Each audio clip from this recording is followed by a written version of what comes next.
Well, a hearty shalom to you. Jeffrey Seif here once again. So glad that you opened up your world to enter into the biblical world. I just kicked off a new semester at King's University, and a student came up to me and said, "Hey, listen, just to let you know, I actually follow you online vis-a-vis these weekly little blurbs," and I was pleased by that. Furthermore, pleasantly surprised was I when a student from China was talking. We went around and people introduced themselves, and he was holding up this Bible. And so I asked him, after he talked, I says, where did he get that Bible? And I was so pleased to be able to say that I participated in the development of it. And I think those in the class were like, wow, and well, anyways, I'm going to read from this. I have different Tree of Life versions of the Bible. I like this one because it has all the artwork in it. It's a little more expensive than the others, but it helps support the Tree of Life Bible Society. Thank you for your support. We're looking at Parashat Shoftim. We're picking up in the 16th chapter, verse 18, where there's a mandate to appoint various judges. This is construed to be particularly important because we are entering a world where religious leaders served with juridical powers. We're not used to that today because ministers have a power to suggest a course of action. Here, ministers were invested with juridical authorization to make binding legal decisions, assessments and decisions, and prudent they must be in the way they investigate issues and the way they decide on them. Ethics is extremely important. The Hebrew Bible is concerned with rites, R-I-T-E-S, that is ritual. It's also concerned with rights, R-I-G-H-T-S, and that is ethics, individuals doing right. Principal among those who adjudicate is the king, and so in the 17th chapter, which is where I want to land, there's an instruction here, picking up in verse 14 and going on through the end of the chapter, where there is an imperative for a king to be involved in the manufacture of a biblical text, of the Torah, where it's explicit that he must have his own copy and read from it. I want to read from it, in fact, in verse 18. Now, when he sits on the throne of his kingdom, he is to write for himself a copy of the Torah on a scroll,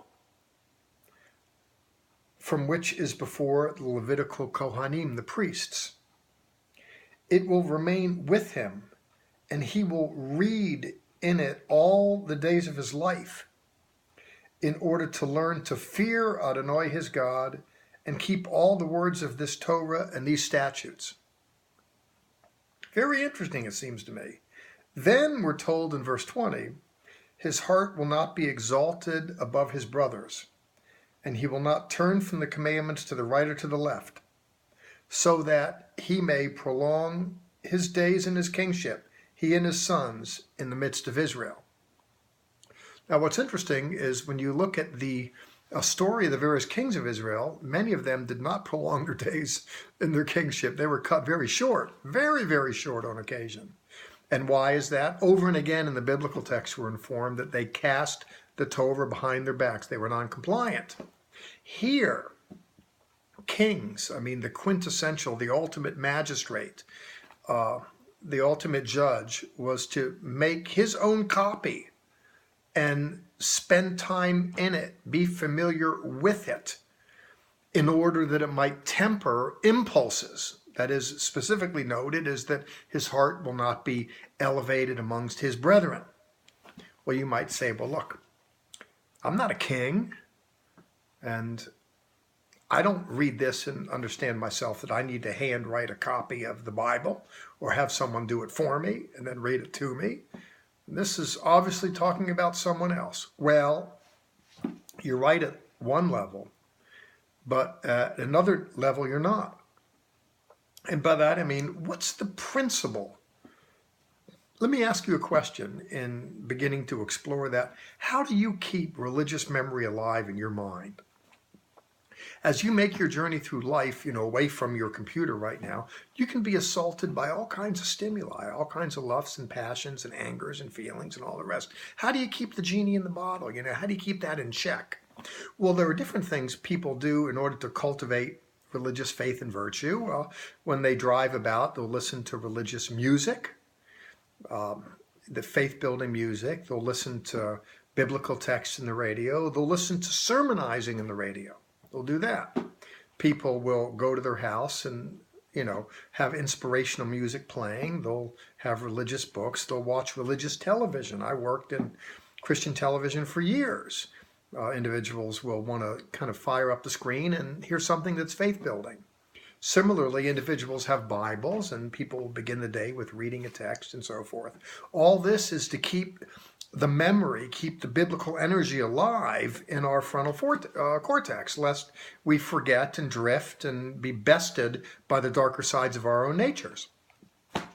Well, what do we do in a world before religious television, religious radio, and the printing press? The average king doesn't have that. But his job is very important, and it was important for him to have his own copy of the Bible, his own, a kind of ownership in the manuscript. I know what it's like too. You can use the Bible, I underline and all the rest, and then when it gets old, when it's time to give it up, it's hard to do that because I have an emotional relationship with the text. It's not the Bible, it's not a Bible, it's my Bible, it's personal. Because I spent time in it and my faith is kind of wrapped around with it. And it's kind of hard to disconnect, but there's a kind of ownership. I'm not just reading from a book, I'm reading from mine.